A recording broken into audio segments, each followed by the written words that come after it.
Les couilles sur le réservoir. Une émission animée par Doud. Elle faisait la promotion d'un régime à base de fruits et de légumes crus, et elle en est morte. Ironique, non? Aujourd'hui, plongeons dans l'histoire de Zana Dart, une influenceuse russe avec de très gros guillemets santé, de 39 ans, victime de son propre régime alimentaire. Moi c'est Doud, et bienvenue dans ce nouvel épisode de Sapik.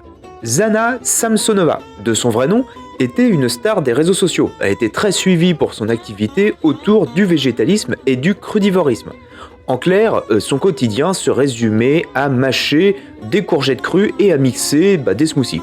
En gros, une vraie vie de lapin, mais en version premium. Elle se revendiquait même chef de cuisine, avec toujours de très gros guillemets. Traduction, mélanger 3 fruits dans un blender, ajouter un petit peu de poésie dans le titre, et voilà, un repas digne d'un 3 étoiles, tout simplement, selon elle. Et bien sûr, elle se permettait même de tacler carrément les amateurs de fast-food, en disant, je cite, « Ils ont l'air de vieux à cause de leur malbouffe ». Spoiler, ses proches étaient quand même beaucoup plus inquiets pour elle que pour leur ride. L'un d'eux a même confié, elle avait l'air hagard, les jambes gonflées et de la lymphe en coulée. Sympa l'image, quand même. Pour quelqu'un qui se veut healthy, on repassera.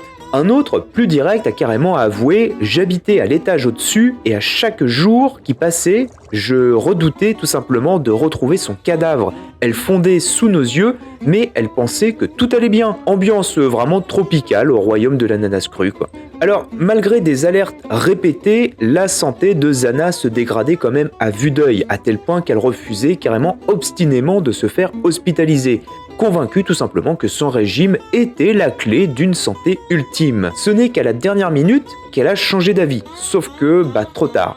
Elle s'éteindra le 21 juillet 2023 en Malaisie, à seulement 39 ans.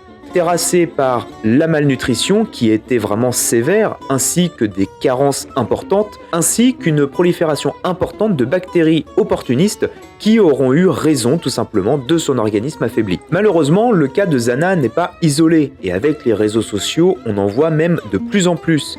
Les médecins rappellent quand même que l'être humain est omnivore, et qu'une alimentation équilibrée, c'est-à-dire des légumes, des fruits, de la viande, des pizzas, voire des tacos, oui, vous avez le droit également, mais avec modération bien évidemment, est essentiel pour rester en bonne santé. Un régime exclusif, c'est-à-dire dédié à qu'une seule sorte d'aliment, ouvre la porte à des carences ainsi que, comme Zana nous l'a tout simplement démontré, parfois même jusqu'à une fin de vie prématurée. Et ça, alimentation bio ou non. Si vous pensiez qu'on avait déjà atteint le fond avec Zana, eh bien détrompez-vous. Direction la France avec Thierry Casasnovas. Ce monsieur, contrairement à Zana, lui est toujours bel et bien vivant. Et il va nous le prouver, tout simplement en ayant transformé le crudivorisme en un business bien très juteux, si vous me permettez l'expression. Contrairement à notre influenceuse, qui elle prônait son régime par conviction, Thierry, lui, joue dans une catégorie différente, celle du gourou capitaliste. En effet, monsieur organisait des conférences où, tout simplement, il vantait les bienfaits des jus de carottes et de fruits, et bien sûr, en profiter pour vendre ses blenders, hors de prix, évidemment.